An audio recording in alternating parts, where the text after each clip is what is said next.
आपने ये अक्सर सुना होगा कि अगर आपको स्मॉल कैप कैटेगरी के किसी फंड में अपना इन्वेस्टमेंट करना है तो हमेशा ही एक ऐसे फंड में अपना इन्वेस्टमेंट करें जिसका AUM that is asset under management ज़्यादा बड़ा नहीं हो। प्रोनेसिस इन्वेस्टर एकेडमी के इस ब्रांड न्यू वीडियो में आप सभी का बहुत बहुत स्वागत है। इस वीडियो में हम एक ऐसे स्मॉल कैप कैटेगरी के फंड का डिटेल रिव्यू करेंगे जिसका AUM सबसे ज़्यादा बड़ा है स्मॉल कैप के फंड्स में, और ये AUM है 25,000 करोड़ के आसपास, और ये फंड है Nippon India small cap fund. इस वीडियो में आगे हम जानेंगे कि इतने बड़े AUM को इस फंड के फंड मैनेजर्स कैसे मैनेज कर पा रहे हैं, और साथ ही हम जानेंगे कि इस फंड का AUM तो इतना ज़्यादा बड़ा है तो क्या इस बड़े AUM के कारण इस फंड के परफॉर्मेंस पे कोई निगेटिव असर पड़ा है। अगर आप हमारे YouTube चैनल पे आने वाले रेगुलर वीडियोस का और लाइव स्ट्रीम्स का रेगुलर अपडेट चाहते हैं तो उसके लिए आप हमारा टेलीग्राम चैनल ज्वाइन कर सकते हैं। इस वीडियो में सबसे पहले हम Nippon India small cap fund का परफॉर्मेंस चेक करेंगे। तो जब भी आपको किसी भी फंड का परफॉर्मेंस चेक करना होता है तो आप दो तरीके से उसका परफॉर्मेंस चेक कर सकते हैं। सबसे पहले आप उस फंड का डिफरेंट डेट्स पे पास्ट परफॉर्मेंस चेक करेंगे with respect to its benchmark. अगर वो फंड ज़्यादातर होराइजन्स में अपने बेंचमार्क को बीट कर पा रहा है तो उस फंड को आप एक अच्छा फंड बोल सकते हैं। और सेकंड हम चेक करेंगे कि उस फंड का परफॉर्मेंस उस कैटेगरी में जो दूसरे टॉप फंड्स हैं उनके रिलेटिव टू कैसा है। अगर उस फंड का परफॉर्मेंस जो दूसरे टॉप फंड्स हैं उसके आसपास ही है रिटर्न्स, तो उस फंड को हम बहुत अच्छा फंड बोल सकते हैं। यहाँ पर आप Nippon India small cap fund का करंट डेट पे पास्ट परफॉर्मेंस चेक कर सकते हैं अक्रॉस 1 ईयर, 3 ईयर, 5 ईयर और 10 year horizon with respect to its benchmark. तो यहाँ पे आप क्लियरली देख सकते हैं अक्रॉस ऑल होराइजन्स इस फंड ने अपने बेंचमार्क को काफ़ी बड़े मार्जिन से बीट किया है। यहाँ पर आप इस फंड का परफॉर्मेंस चेक कर सकते हैं एज ऑन 1 अप्रैल 2020। इस समय कोरोना पैंडेमिक के कारण स्टॉक मार्केट्स में बहुत बड़ा गिरावट आया था, इसीलिए अगर आप इस फंड का उस समय लास्ट 1 ईयर का बेंचमार्क का रिटर्न देखेंगे तो बेंचमार्क अबाउट 36% से गिरा था। इसीलिए मैं आपको हमेशा बोलता हूँ अगर आप बहुत ज़्यादा रिस्क ले सकते हैं तभी आप स्मॉल कैप कैटेगरी के फंड्स में इन्वेस्ट करें, क्योंकि जब भी मार्केट गिरेगा, ज़्यादा गिरेगा, तो ये फंड्स भी बहुत ज़्यादा गिरते हैं। लेकिन उस समय ये फंड अपने बेंचमार्क से रिलेटिवली कम गिरा था, क्योंकि बेंचमार्क अबाउट 36% गिरा था, तो ये फंड अबाउट 33.5% गिरा था। तो यहाँ पे आपको डाउनसाइड प्रोटेक्शन ऐसा नहीं है कि बहुत ज़्यादा अच्छा था, बट या एटलीस्ट अपने बेंचमार्क से ये फंड कम गिरा था। Similarly 3 year and 5 year horizon में भी बेंचमार्क के रिलेटिव टू इस फंड का परफॉर्मेंस अच्छा था। यहाँ पर आप इस फंड का परफॉर्मेंस चेक कर सकते हैं एज ऑन 31 दिसंबर 2019। ये पीरियड कोरोना पैंडेमिक के कारण जो स्टॉक मार्केट में काफ़ी बड़ा गिरावट आया था उससे जस्ट पहले का पीरियड है। तो यहाँ भी अगर आप डिफरेंट होराइजन्स में इस फंड का परफॉर्मेंस देखें तो बेंचमार्क के रिलेटिव टू इस फंड का परफॉर्मेंस बहुत अच्छा रहा है। तो अभी तक हमने जो डिटेल्स चेक किया है तो इस फंड का हमने रिटर्न्स कंपेयर किया था उसके बेंचमार्क से। तो यहाँ पे ऑलमोस्ट सारे होराइजन्स में ये फंड अपने बेंचमार्क को बीट कर पा रहा है, वो भी डिफरेंट डेट्स पे।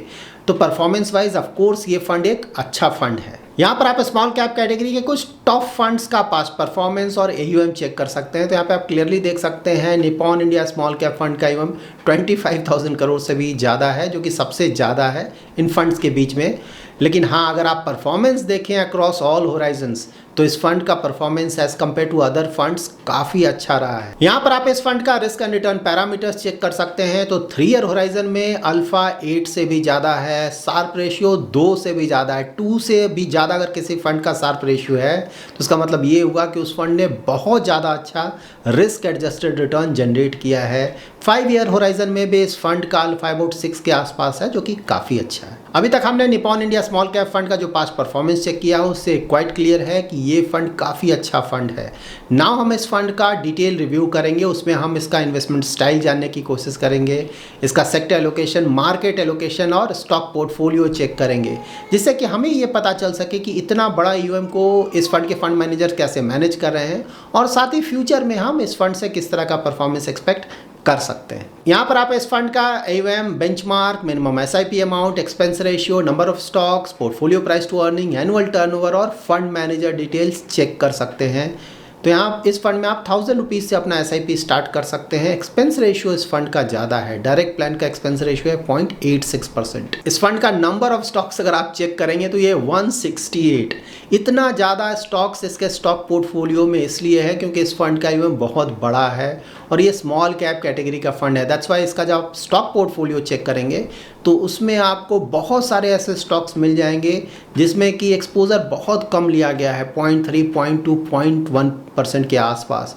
तो बड़े यूएम का ये एक बहुत बड़ा ड्रॉबैक है कि फंड मैनेजर को इस तरह के फंड्स को मैनेज करने में प्रॉब्लम आता है, इसीलिए यहाँ पे नंबर ऑफ स्टॉक्स इतना ज़्यादा है। इस फंड का पोर्टफोलियो प्राइस टू अर्निंग है 21.5 के आसपास, जो कि ज़्यादा नहीं है। इसका मतलब ये हुआ कि ये फंड ग्रोथ स्टॉक्स के साथ साथ कुछ वैल्यू स्टॉक्स में भी अपना इन्वेस्टमेंट कर रहा है। एनुअल टर्नओवर भी ज़्यादा नहीं है, 28%। इसका मतलब ये हुआ कि ये fund mostly bye and hold strategy को फॉलो करता है, दैट इज़ अपने स्टॉक पोर्टफोलियो में स्टॉक्स का बाय एंड सेल नहीं करता है। इस फंड को 2 फंड मैनेजर्स मैनेज कर रहे हैं। मिस्टर समीर 2017 से इस फंड को मैनेज कर रहे हैं और मिस्टर तेजस ने रिसेंटली ही इस फंड को मैनेज करना स्टार्ट किया है। यहाँ पर आप इस फंड का मार्केट कैप एलोकेशन चेक कर सकते हैं। तो मार्केट कैप एलोकेशन देखकर आपको क्लियरली पता चल जाएगा कि अगर किसी स्मॉल कैप कैटेगरी के फंड्स का काफ़ी बड़ा हो जाएगा तो उस फंड का मार्केट कैप एलोकेशन किस तरह का होगा, क्योंकि यहाँ पे अगर आप लार्ज कैप और मिड कैप के स्टॉक्स में एक्सपोजर देखें तो बहुत ज़्यादा है, वो 30% का। इस फंड का यूएम इतना ज़्यादा बड़ा है कि any given point of time इन्हें लार्ज कैप और मिड कैप के स्टॉक्स में अच्छा खासा एक्सपोजर रखना ही होगा, क्योंकि इतना बड़ा यूएम सिर्फ स्मॉल कैप के स्टॉक्स में इन्वेस्ट करना काफ़ी मुश्किल होगा। यहाँ पर आप इस फंड का सेक्टर एलोकेशन चेक कर सकते हैं। तो सबसे बड़ा एक्सपोजर लिया गया है कैपिटल गुड्स सेक्टर में, अबाउट 16% के आसपास। उसके बाद फाइनेंशियल, केमिकल्स, कंज्यूमर स्टेपल्स और टेक सेक्टर के स्टॉक्स में भी अच्छा खासा एक्सपोजर लिया गया है। यहाँ पर आप Nippon India small cap fund का लेटेस्ट पोर्टफोलियो चेक कर सकते हैं एज ऑन 31 मार्च 2023।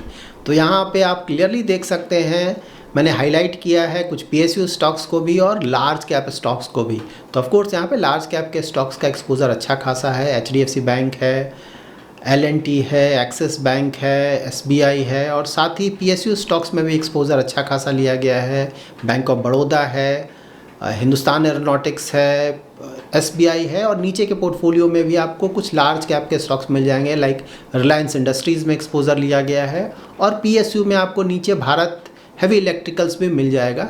तो ओवरऑल ये जो पोर्टफोलियो है, क्वालिटी ऑफ स्टॉक्स अगर आप देखें तो यस, क्वालिटी ऑफ स्टॉक्स बहुत अच्छा है। इसमें से कई सारे स्टॉक्स आपको ऐसे मिल जाएंगे जिनका पोर्टफोलियो प्राइस टू अर्निंग काफ़ी ज़्यादा है, क्योंकि वो काफ़ी अच्छे क्वालिटी के स्टॉक्स हैं। लेकिन हाँ, यहाँ पे बैलेंस किया गया है, हाई क्वालिटी के वेरी हाई ग्रोथ कंपनीज़ में भी इन्वेस्टमेंट किया गया है जिनका P रेशियो काफ़ी ज़्यादा है और साथ ही कुछ वैल्यू स्टॉक्स में भी इन्वेस्टमेंट किया गया है। End of course recent times में वैल्यू स्टॉक्स का परफॉर्मेंस काफ़ी अच्छा रहा है। अभी हमने Nippon India small cap fund का डिटेल रिव्यू किया है और इस रिव्यू में हमने देखा था कि इस फंड का यूएम तो बहुत ज़्यादा बड़ा है, लेकिन इस बड़े यूएम का इस फंड के परफॉर्मेंस पे असर नहीं पड़ा है, दैट इज़ निगेटिव असर नहीं पड़ा है। इस फंड का परफॉर्मेंस काफ़ी अच्छा रहा है। इस फंड का जो बड़ा यूएम है उसे फंड मैनेजर कैसे मैनेज कर रहे हैं, तो उसे मैनेज करने का 2 तरीका यहाँ अपनाया गया है। फर्स्ट ऑफ कोर्स है नंबर ऑफ स्टॉक्स बहुत ज़्यादा रखा गया है और दूसरा है मार्केट कैप एलोकेशन। वहाँ पे लार्ज कैप और मिड कैप के स्टॉक्स में भी अच्छा खासा एक्सपोजर लिया गया है। नाम हम जान लेते हैं कि इस फंड के इतने बड़े यूएम का इस फंड के फ्यूचर परफॉर्मेंस पे क्या कोई नेगेटिव असर पड़ सकता है। तो एक चीज़ जो मुझे समझ में आ रही है फ़िलहाल वो ये हो सकता है कि स्टॉक मार्केट में जब भी कोई बहुत अच्छा खासा रैली आएगा, तो आपको पता है स्टॉक मार्केट में जब काफ़ी अच्छा रैली आता है उस समय स्मॉल कैप के स्टॉक्स का परफॉर्मेंस बहुत अच्छा रहता है, लार्ज कैप के स्टॉक से उनका रिटर्न्स बहुत ज़्यादा आता है। तो उस समय इस फंड का एक्सपोजर है वो स्मॉल कैप के स्टॉक्स में ऑफकोर्स बहुत ज़्यादा नहीं होगा। इनकी मजबूरी है कि इन्हें लार्ज कैप और मिड कैप के स्टॉक्स में भी एक्सपोजर रखना होगा। तो उस समय ऐसा हो सकता है कि स्मॉल कैप कैटेगरी के स्टॉक्स में थोड़ा कम एक्सपोजर के कारण शायद इस फंड का जो रिटर्न्स है वो थोड़ा कम आए। लेकिन हाँ, यहाँ पे ये भी ध्यान में रखना है कि जो कोरोना पैंडमिक के समय जो स्टॉक मार्केट में बहुत बड़ा रैली आया था करेक्शन के बाद, उस समय भी इस फंड का परफॉर्मेंस बहुत ज़्यादा अच्छा रहा था। तो ये पास्ट परफॉर्मेंस वाइज तो कहीं नहीं लगता है कि इस फंड के परफॉर्मेंस में फ्यूचर में भी शायद प्रॉब्लम आएगा। लेकिन हाँ, अगर थ्योरेटिकली देखें तो ये प्रॉब्लम आ सकता है, जिसके बारे में हमने अभी डिस्कस किया। So that's it in this video. अगर आपका कोई इन्वेस्टमेंट रिलेटेड क्वेरी है तो आप हमारा एवरी सैटरडे 7:30 to 8:30 PM का यूट्यूब लाइव स्ट्रीम ज्वाइन कर सकते हैं। उसमें मैं ट्राई करता हूँ कि आपके सारे पर्सनल फाइनेंस, म्यूचुअल फंड्स और स्टॉक्स के रिलेटेड क्वेरीज को आंसर करूं। अगर आपको ये वीडियो पसंद आया है तो जरूर लाइक एंड शेयर करें, और अगर अभी तक आपने हमारा यूट्यूब चैनल सब्सक्राइब नहीं किया है तो जरूर सब्सक्राइब करें। Thanks lot for watching.